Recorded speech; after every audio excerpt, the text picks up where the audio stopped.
trabalho com o Diogo foi meu estagiário, o Diogo, né, e o Franklin, eu fiz mestrado com o Franklin.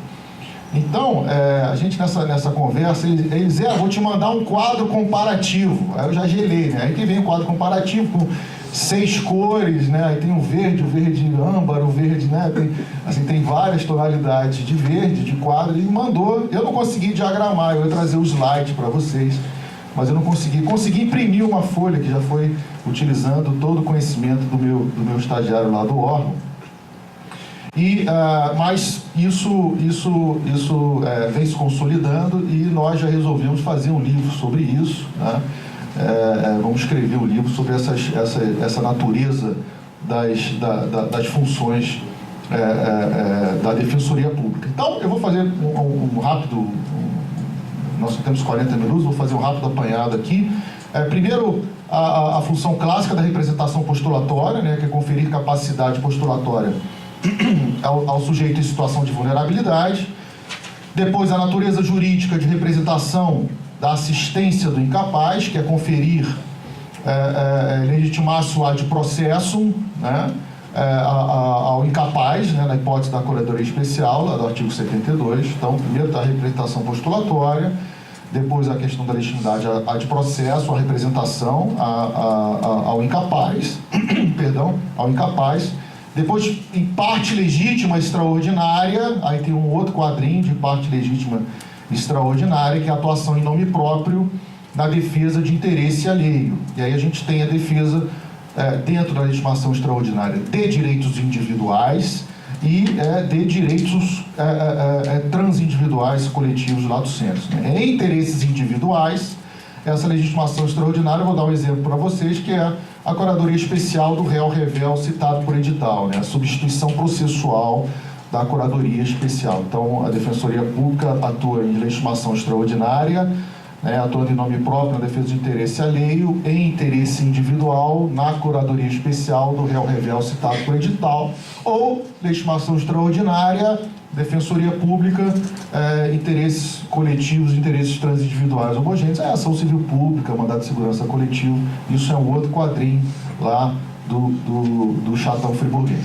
Aí, por fim, um outro quadro mais moderno, ele falou que ele falou, olha, você não fala mal de mim lá não, que eu tenho espiões, tá? Então eu peço que os espiões, por favor... Ah, tá gravando, então é isso, ele já sabia. Então, um espião eletrônico. O outro quadro é a parte em legitimação ordinária, que eu acho que é exatamente a novidade aí, né? Ou onde a gente vai ter que trabalhar um pouco mais, que é a atuação em nome próprio para a defesa de interesse institucional, atuação em nome próprio, legitimação ordinária. Então, a primeira seria a parte principal em processos subjetivos, né?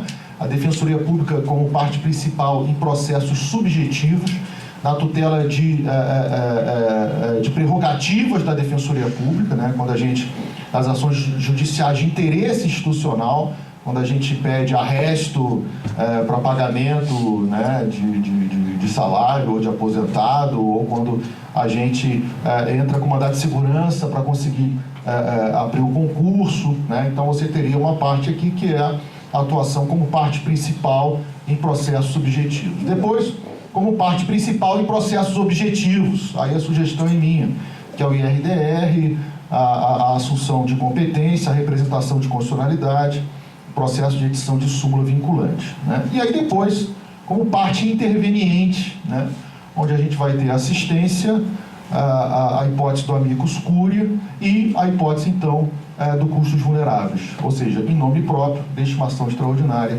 como parte interveniente, seria aí esse quadro geral que a gente está tentando montar e consolidar, ok? Então vamos agora, efetivamente, ao 554 e ao 565, né? Ação possessória, e a gente vai tentar definir aqui, primeiro, identificar, né, as normas e tentar definir aí qual é essa natureza, o que é isso aí, se isso é uma ação possessória coletiva passiva ou se é um litisconsórcio passivo multitudinário, né? Eu sou pelo litisconsórcio passivo multitudinário, já me adianto, tem pavor, verdadeiro pavor de ação coletiva passiva, tá certo? E de legitimação extraordinária passiva.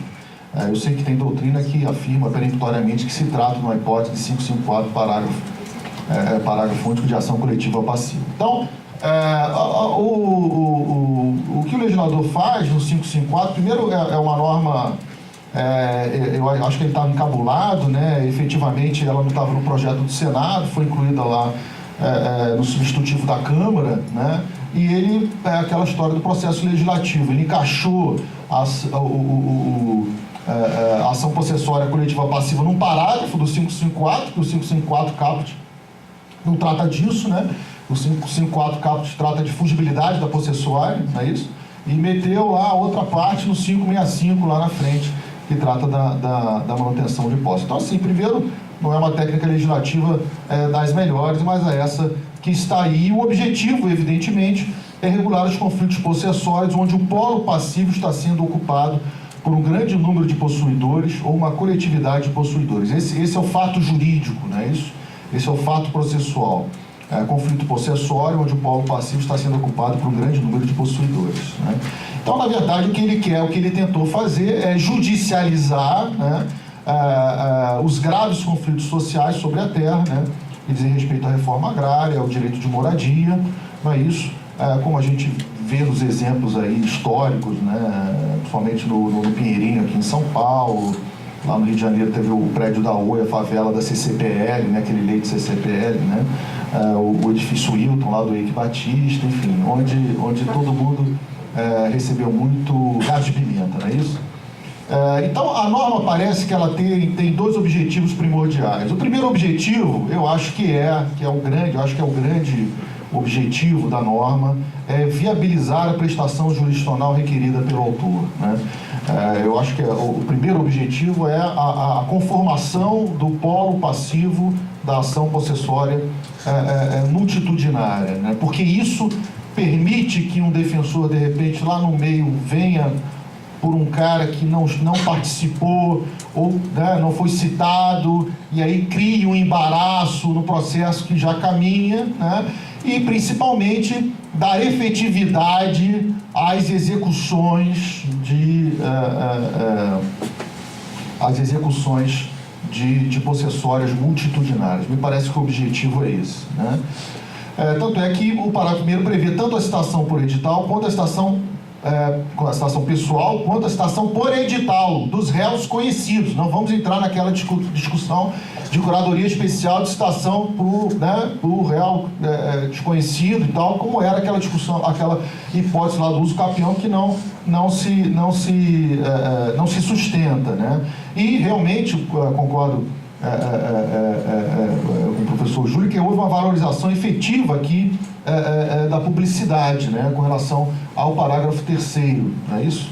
Então, está aqui, no parágrafo 1º e no parágrafo 2º, no parágrafo 3º, ou seja, citação pessoal, citação por edital, colocação de cartazes, comunicação por outros meios, etc, etc. Isso, na verdade, é uma tendência do Código, né? É uma tendência do Código.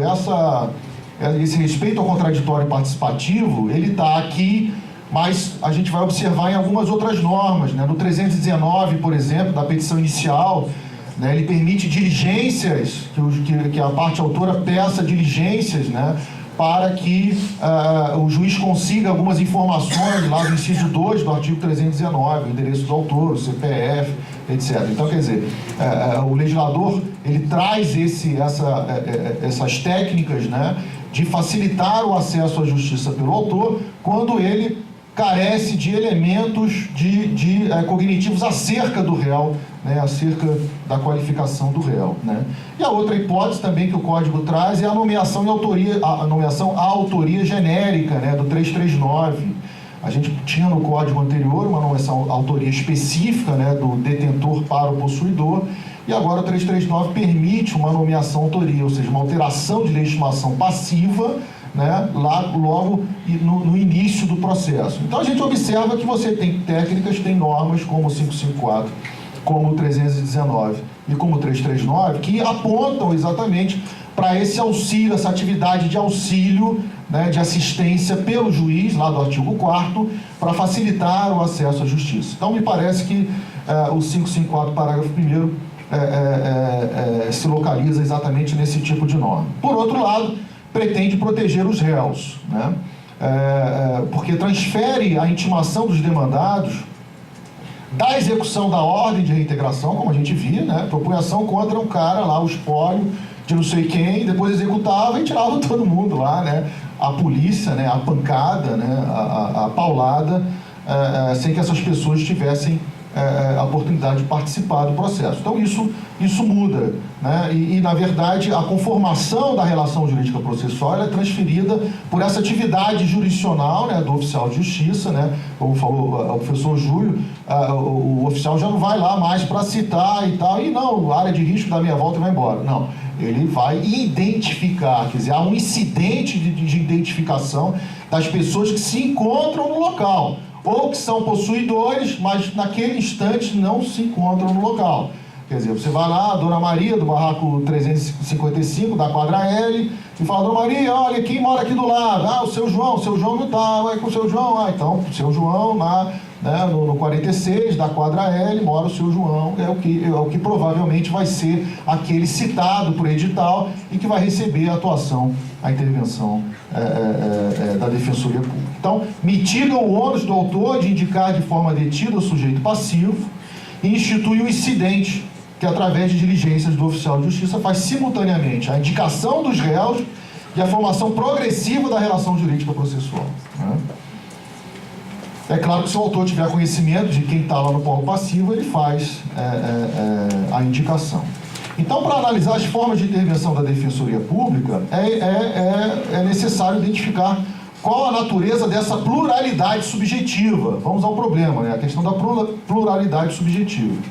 Ou é um litisconsórcio multitudinário, ou é uma ação coletiva passiva. Ou seja, me parece a princípio que as duas hipóteses como fato jurídico, agora vocês estão ferrados porque acabou a bateria do meu celular, eu perdi quanto tempo eu estou falando. Eu ouvi. Está por aí. Não, tem mais 10 minutos ainda. Tá, 10 minutos ainda. 10 minutos ainda. Acho que dá. Mas eu vou acelerar então. Tá? Então, o fato jurídico, o fato é o mesmo, né? Ou seja, multiplicidade de pessoas no polo passivo de uma ação possessória. A questão de definir a natureza aí é no que concerne a posição processual que essas pessoas vão ter e principalmente a eficácia da coisa julgada, não é isso? Então, me parece, aí o texto está aí, né? Se quiserem depois até eu mando o texto da palestra para vocês veicularem e tudo, né? Nos parece aí que há um problema com relação à ação coletiva passiva, primeiro porque ela é dotada de uma série de excepcionalidades, né? Tem que ter previsão legislativa, né? Sempre a discussão da doutrina acerca da legislação. A legislação extraordinária, ela tem que ter previsão legislativa, não é porque nós somos positivistas, não. Né? Ela tem que ter previsão legislativa porque ela produz um déficit contraditório. Alguém está falando por mim em algum lugar que eu não sei, né? Então isso é um déficit democrático, isso é um déficit cognitivo, isso é um déficit contraditório.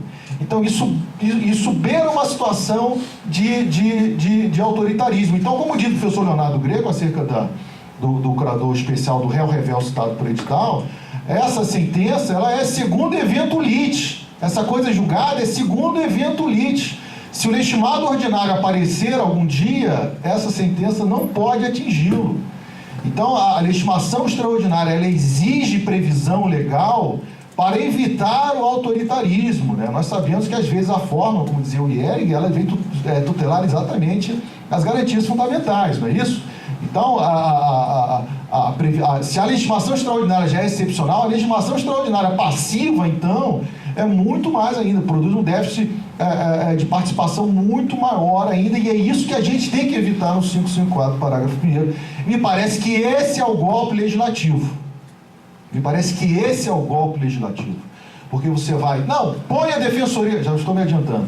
Põe a defensoria pública lá. Aí vem o indivíduo... Não, mas eu estava lá, mas eu não fui citado, não fui elencado pelo oficial de justiça. Não, mas o senhor tem que sair porque a defensoria pública foi citada. Cuidado para que eles não utilizem a gente como certificadores de pretensa garantia fundamental do processo. Não, você botou a Defensoria Pública lá, né? Aí o pessoal do processo penal, que os meus amigos, né, Marcelo Machado, aí ficam furos da vida que eu digo, não, vocês são certificadores do autoritarismo judicial. O juiz faz qualquer coisa e diz, não, tinha um defensor lá na sala, né? Aí ficam furos da vida. Isso é brincadeira, né, evidentemente. Mas cuidado, porque me parece que é isso. Intimou a Defensoria Pública, é ação coletiva passiva, está citado, todo mundo está dentro, então você chama a polícia, né? Aí o mandato já vem assim, intima-se a Defensoria Pública e o BOP, né? E a Rota, né? Intima a Defensoria Pública e imediatamente o BOP, a Rota, né? Como é que é aqui, né? É a Rota lá, os caras, já vão chegar antes da gente, né? A gente pega aquele carrinho, aquele Fiatzinho e tal, não sei o que, vai lá, né? Os caras já vêm de helicóptero, bomba e tal, né? A gente vai demorar um pouco para chegar, eles vão chegar na frente. Então, me parece que a doutrina sempre de tutela coletiva, sempre, o próprio legislador de tutela coletiva faz isso, né? Ele prevê a prevalência do opt-out, né, nas ações individuais, ou seja, há sempre uma prevalência do acesso à justiça individual, né? Isso é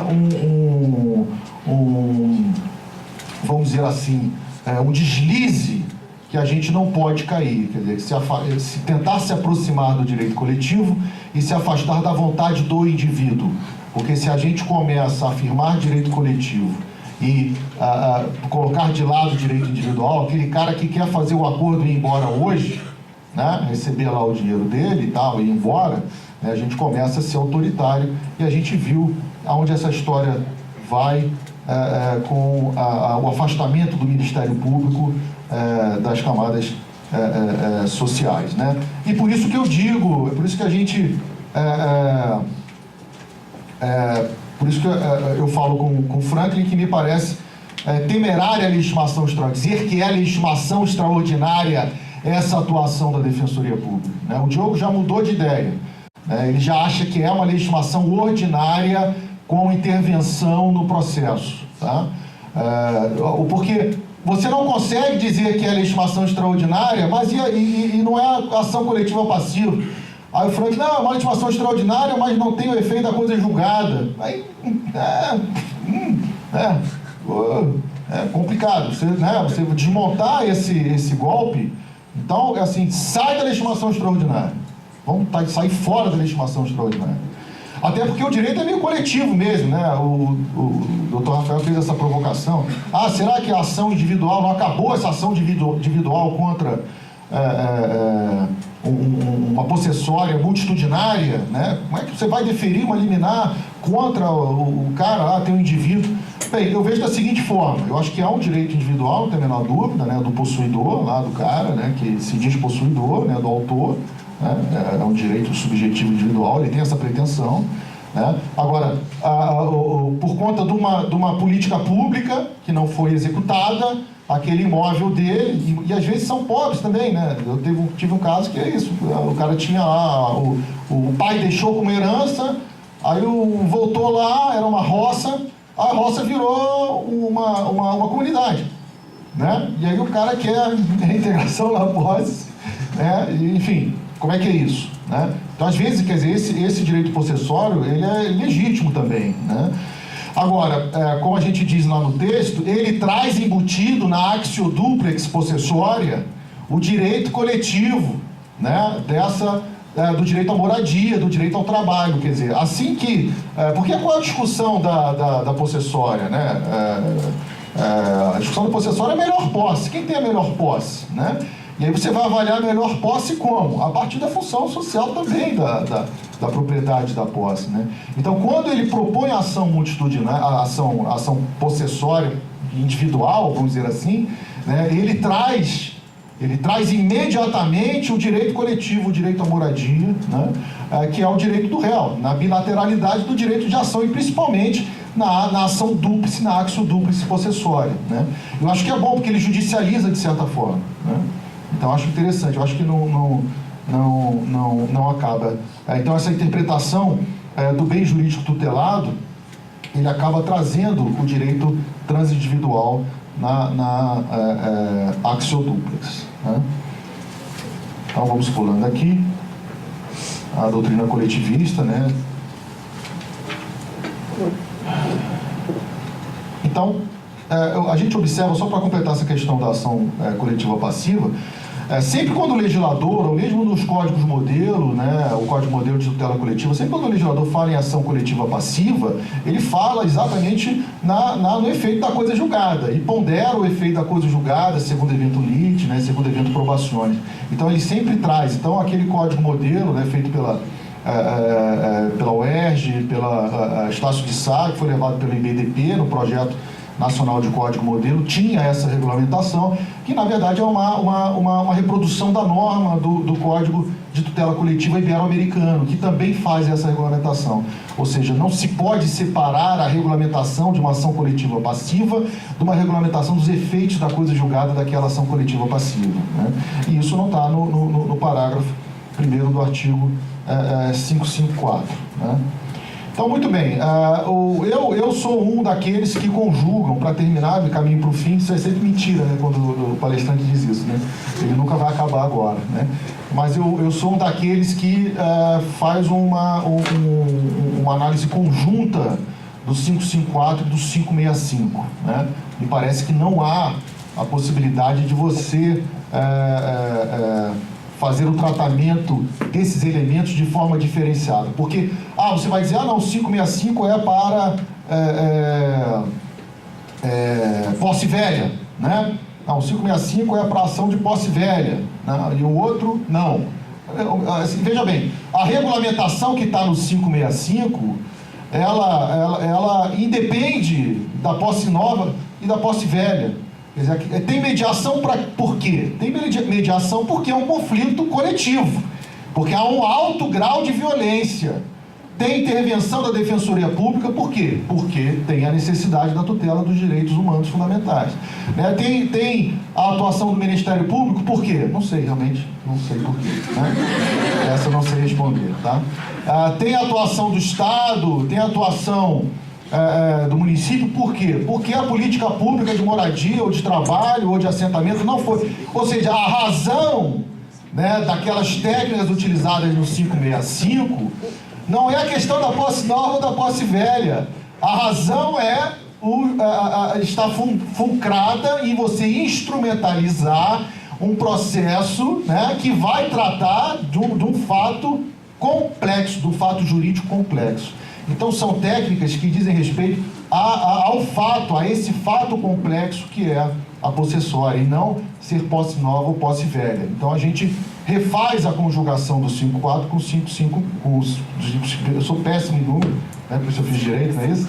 5.565, tá? Então eu conjugo os dois e proponho um procedimento conjunto sempre e sempre dos dois. Mas o que eu acho importante dizer é o seguinte: a ação possessória multitudinária é um processo complexo, é aquilo que as Federal Rules tratam de complex litigation. Então, a complex litigation, tutela coletiva, sempre tem como princípio a flexibilização procedimental e a adaptabilidade procedimental, né? Então, em verdade, essa é uma hipótese de aplicação do 190, né, dos negócios jurídicos processuais, né, tem que ser aplicados aí. Há uma previsão de adaptabilidade legal quando diz que o oficial de justiça vai no local, quando ele tenta citação. Então, isso tem que ser respeitado, né? Mas, a partir daí, e mesmo essa conjugação do 554 e do 565, ela é uma decorrência da necessidade de adaptabilidade àquele caso concreto do processo da ação coletiva passiva. Até porque nós sabemos, quando a gente lida com isso, né, eu já lidei algumas hipóteses dessa lá na catástrofe de Friburgo, estava com o nosso escriba lá, analítico, o Diogo Esteves, né, e tal, mais um monte de defensores. E a gente observa que você tem procedimentos, a ONU prevê procedimentos de retirada das pessoas, de reassentamento, tamanho da barraca, onde vão ficar as mulheres, onde vão ficar os homens, as crianças, né, espaços lúdicos. Ou seja, há uma série de regulamentação para a retirada das pessoas, né, para a concessão de aluguel social, né, quais são as formas legais de reassentamento, né, compra assistida, então, enfim. E isso é um procedimento material, digamos assim, que foge, evidentemente, à estrutura do processo civil individual, né? Então, a adaptabilidade ela é uma necessidade no litígio coletivo complexo, e principalmente nessa hipótese da possessória, né? Eu cito lá no meu artigo um julgado do STF que ele faz isso, ele começa a dizer, olha, não, vai lá, faz a mediação, né? Aí, como é que você vai produzir essa alteração da situação fática da transformação daquele conflito de interesse, né? Até porque se você não fizer isso, não tem jeito, vai ter outro processo, vai ter violência, vai ter ação de indenização. Então é uma falácia, é uma abstração dizer que cumprir o mandado possessório para o autor vai resolver o problema, né? Então esse discurso da efetividade, né, do processo, isso é uma grande mentira, como o Dr. Rafael acabou de demonstrar aqui, né? A duração razoável do processo só ocorre quando o conflito é efetivamente resolvido, não é isso? O processo tem que durar, né, o quanto seja possível ele se realizar, sendo principalmente complexo, né? Mas isso produz a efetividade do processo, essa efetividade que realmente resolve a questão da moradia, que resolve a questão possessória, né? Então, muito bem, eu caminho aqui para o final, mais uma vez, né? Critico também a questão da posse velha. Eu acho que isso aqui, por isso que me parece que é um golpe legislativo, criar liminar para a posse velha, isso né? É um absurdo, né? Uma loucura, não há... E o pior é que é uma ponderação legislativa, né? E a gente caminha aqui para o final só para dizer isso, a Defensoria Pública ao final, né? Vamos tentar agora só compor as funções da Defensoria Pública. Primeiro, vai atuar como na postulação do direito individual, né? Ou conjuntos de direitos individuais, quantos forem, não é isso? Então vai ter que ter um defensor para cada pretensão específica, né, na tutela do direito individual.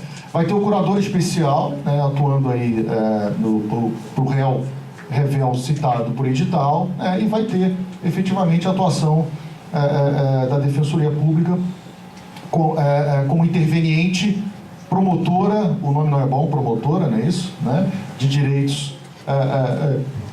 direitos humanos fundamentais. Não é legitimação extraordinária, é uma legitimação ordinária, né? Como se fossem os coleguinhas do Ministério Público, não é isso? Ele não está em legitimação extraordinária, ele está com custos legis lá, né? É bem aproximado, é mais aproximado disso. E se isso aconteceu na sociedade brasileira, por quê? Porque nós nascemos, né, e afastamos o Ministério Público do contato com os direitos sociais, com os direitos individuais, né? E aí eles foram para os gabinetes e se perderam um pouco nesse contato diretamente aí com a população. Então, era isso que eu queria dizer, né? A gente lamenta que o legislador não tenha ido diretamente à solução dessa patologia do conflito social da posse, né? Não regulou completamente de forma democrática, né? Esse conflito que é tão grave, né? Como diz lá o Zé das Mortes, né? No filme do Glauber Rocha, né? Deus inventou a terra e o diabo o arame farpado, não é isso? Então, por isso que a gente tem a violência dentro das questões possessórias. Então, eu acho que a Defensoria, ela me parece que, em termos técnicos processuais, ela deve atuar dessa forma. Tá? Tem várias outras questões que a gente poderia tratar, levantadas aqui pelos professores Júlio e Rafael. Eu vou ficar por aqui pelo debate. Agradeço muitíssimo a todos pelo convite, pela Defensoria Pública de São Paulo, que tem que ser a mais forte de todas, porque fortalece a todos nós no Brasil, tá certo? Porque a mais antiga somos nós, vocês não vão pegar isso. Muito obrigado, um abraço a todos.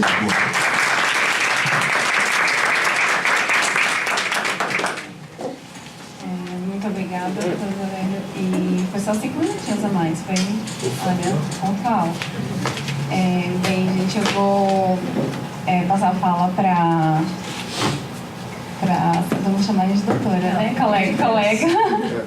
Colega Sabrina Nasser de Carvalho, que é defensora pública aqui em São Paulo, nossa colega ex-coordenadora e hoje, até hoje, né, membro colaboradora do Núcleo de Habitação e Urbanismo aqui da Defensoria, e também integra o grupo de estudo de processo civil, né, da Defensoria Pública, que é vinculado à escola da Defensoria, e é mestre e doutora em Direito Processual Civil pela Universidade de São Paulo, USP. E a gente vai problematizar, né, falar dos debates. Eu acho que dá para falar uns 15 minutos, 10, 15 minutos. Bom dia a todos e a todas. Eu cumprimento meus dois colegas, José Aurélio e Vanessa. Agradeço. Não vou me alongar aqui porque eu sou mera debatedora, mas eu tenho um desafio muito grande porque eu concordei com tudo, vim tranquilo, vim concordando com tudo que o José Aurélio colocou, mas no final eu fiquei meio constrangido porque ele falou que tem pavor da ação coletiva passiva. Eu vou defender a ação coletiva passiva, né? Vou sair daqui como golpista, mas eu espero te convencer. Brincadeira. Eu acho que essa questão aí é bastante controvertida. A gente fica mesmo a gente escreve e depois fica pensando, né, o que vai acontecer. Recentemente, eu não sei porquê, recebi um áudio veio para no meu celular. Alguém me mandou falando dessa 554, engraçadíssimo. Depois eu vou falar. Mas é engraçado que a gente vai falando, vai mandando áudio, vai escrevendo, as pessoas vão mandando, né? E depois a gente fala, peraí, mas eu mudei, eu estava ali falando, né, no momento. Deve ter sido o jogo. Deve ter sido o jogo, com certeza. Mas eu só quero fazer, também não vou me alongar muito, eu queria falar muito, mas não vou falar, até porque para contrariar, né, para conseguir defender a minha tese aqui, eu precisaria de muito tempo. Mas, rapidamente, como é que aconteceu esse processo legislativo, né, de aprovação do 554 e do 565? Nomeada a comissão de juristas para elaborar o novo Código de Processo Civil, eles concluíram, no primeiro momento, que a ação de reintegração de posse, na verdade, grande parte dos procedimentos especiais não precisavam constar no novo Código de Processo Civil. Eles falaram, olha, hoje a gente já tem autoexecutoriedade de todas as decisões judiciais, processo sincrético e cláusula geral de tutela antecipada. Então não tem razão de ter procedimento especial, principalmente não tem razão de ter reintegração de posse. A reintegração de posse sempre foi, né, a queridinha, porque ela era a única que previa, né, o processo de autoexecutoriedade e a tutela antecipada. Então, todo mundo privilegiava as possessórias.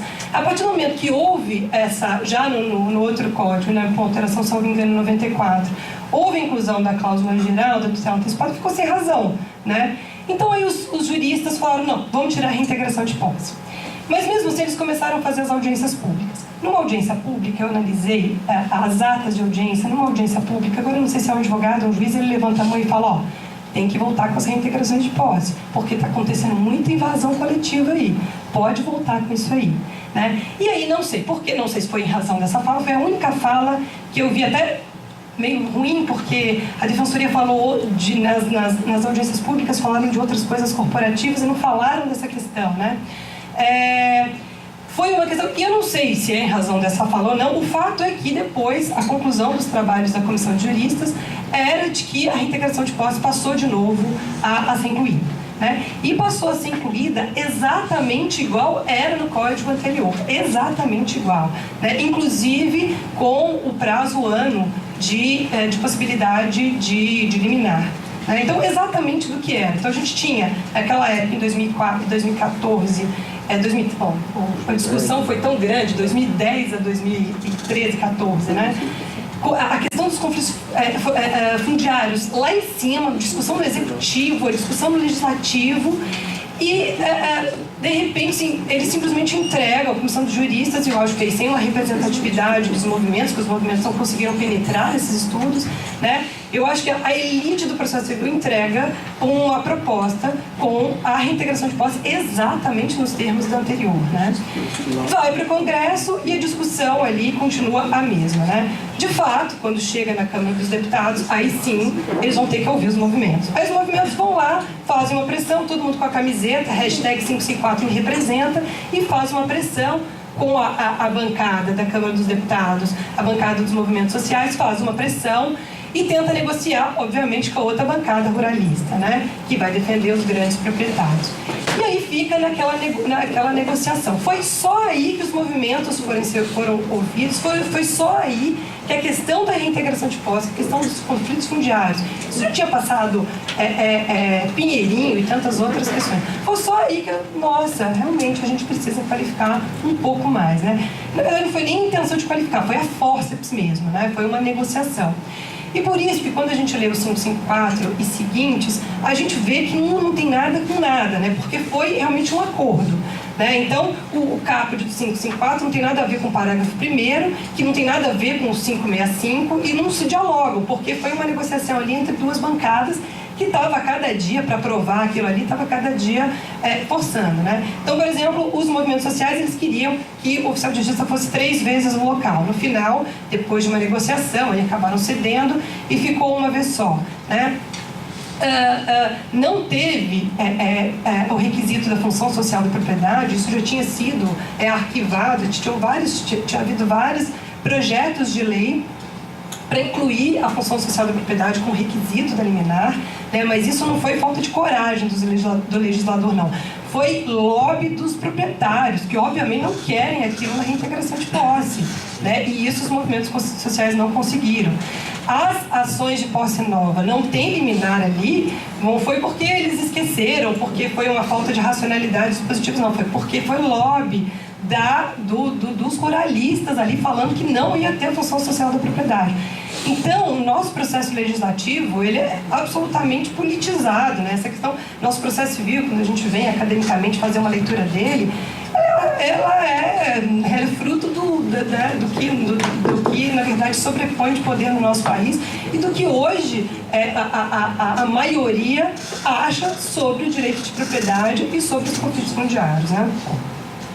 Bom, vendo toda essa perspectiva e atuando nos conflitos fundiários que a gente tem, não nos conflitos fundiários, mas em outros, né, durante todo esse período, a gente vem pensar, bom, como a gente encara então o 554 em termos de é um processo individual ou é um processo coletivo, né? Bom, à primeira vista seria muito interessante a gente falar, nossa, isso é um litisconsórcio, porque todo mundo tem um day in court, todo mundo tem um dia na corte, o contraditório e a ampla defesa tem que ser gozada de forma individual, isso é uma garantia individual. Como pode um possuidor ser tirado do seu direito de defesa? Alguém aqui que trabalha em conflito fundiário acha realmente que aqueles ocupantes têm um dia na corte? Alguém acha, algum processo, talvez um ou outro exceção, acha realmente que eles foram tratados como litisconsortes? Alguém acha que eles conseguiram expor aí o direito particular deles? Não tem, isso aí é um falso problema. Dizer que não tem ação coletiva passiva, isso é um falso problema. Dizer que não tem legislação processual para regulamentar isso, não é problema. E não é só os conflitos fundiários. Eu acho que os conflitos fundiários, eles são bem... porque eu acho que ninguém nunca ligou para eles, né? Então, eu acho que ninguém nunca se incomodou de todo mundo ser citado por edital. Mas 2 casos, quando eu estava estudando o tema, eu participei e observei como realmente isso é um falso problema. Rolezinhos e ocupações das escolas. Quem viu o polo passivo dessas ações falou assim, não é possível. Não é possível que isso é sério. Né? Acho que a Vanessa atuou nos rolezinhos, nas ocupações das escolas, nos rolezinhos lá de Itaquera, e via como o polo passivo era formado. Era festinha da fulano de tal. Quem as pessoas que vão participar da festinha de fulano de tal, do rolezinho de fulano de tal? As ocupações da escola, a POSP foi colocada no polo passivo. Né? Assim, o movimento era dos secundaristas, mas tinha tido uma greve antes da POSP. Vamos colocar qualquer um. E os juízes não se incomodaram com isso. Numa, estava para ser discutido e ser votado o novo CPC, e foi uma questão, eu falo duas questões porque foram questões que tiveram uma dimensão midiática muito grande, né? E a outra, o CPC já tinha sido aprovado. E nenhum processualista falou, peraí, gente, isso não pode, isso é uma ação coletiva passiva, isso não regula ninguém, porque isso de fato é um falso problema, né? Quando, nesses casos, principalmente de vulnerabilidade social, ou quando eles, na verdade, a posição ideológica, que são contrários à lei, não precisa de lei. Eles vão citar por edital, vão citar uma ou outra pessoa, isso vai ser um falso problema. Então, depois de muito apanhar em tudo isso, o que eu concluo hoje é que é melhor a gente aceitar Então é melhor a gente aceitar que isso é uma ação coletiva passiva e a gente, ao invés de simplesmente se contrapor e falar, não, tem que citar todo mundo, ao invés de entrar com embargos de terceiros várias vezes, a gente tentar entrar nesse diálogo para tentar qualificar. Sem dúvida nenhuma, a minha defesa não é de que a defensoria tem que receber o mandado. Entra com a ação de reintegração de posse e cita. O oficial de justiça simplesmente leva o mandado de citação para a defensoria. Isso, obviamente, concordo integralmente com o Zé Aurélio, isso seria simplesmente ratificar um processo ilegítimo. Não é essa a proposta. Mas a minha ideia é, primeiro, entender como ação coletiva passiva, porque eu acho que nós todos estamos concordes aqui que o direito em pauta nos conflitos fundiários é transindividual e indivisível. Se a gente vai chamar de direito difuso, ou tem outro professor que veio aqui, que eu concordo bastante com a tese dele, do Edilson Vitorelli, que está tentando estudar um pouco melhor a formação dos litígios, a gente vai chamar de litígios locais, de litígios coletivos locais. Aí eu concordo, mas são direitos transindividuais e direitos indivisíveis. Né? Antes, o uso campeão coletivo ele dava uma boa ideia desse nosso panorama, né? Porque as casas, geralmente as ocupações são sobrepostas mesmo. Né? Às vezes a gente não tem lotes individuais. E outra coisa, o que a gente defende não é simplesmente a permanência das pessoas na área, mas sim a regularização fundiária. Isso é que é moradia digna. E a regularização fundiária é um direito difuso, é um direito indivisível. E aí a gente vai ter que colocar lá, talvez as pessoas vão sair porque estão em área de risco, talvez a gente tenha que deslocar as pessoas para melhor, enfim, para a gente conseguir adaptar a melhor forma. Então, quando a gente pensa nos litígios fundiários, a gente não pensa só em manter as pessoas ali, mas tentar regularizar. E essa regularização é um direito transindividual e indivisível.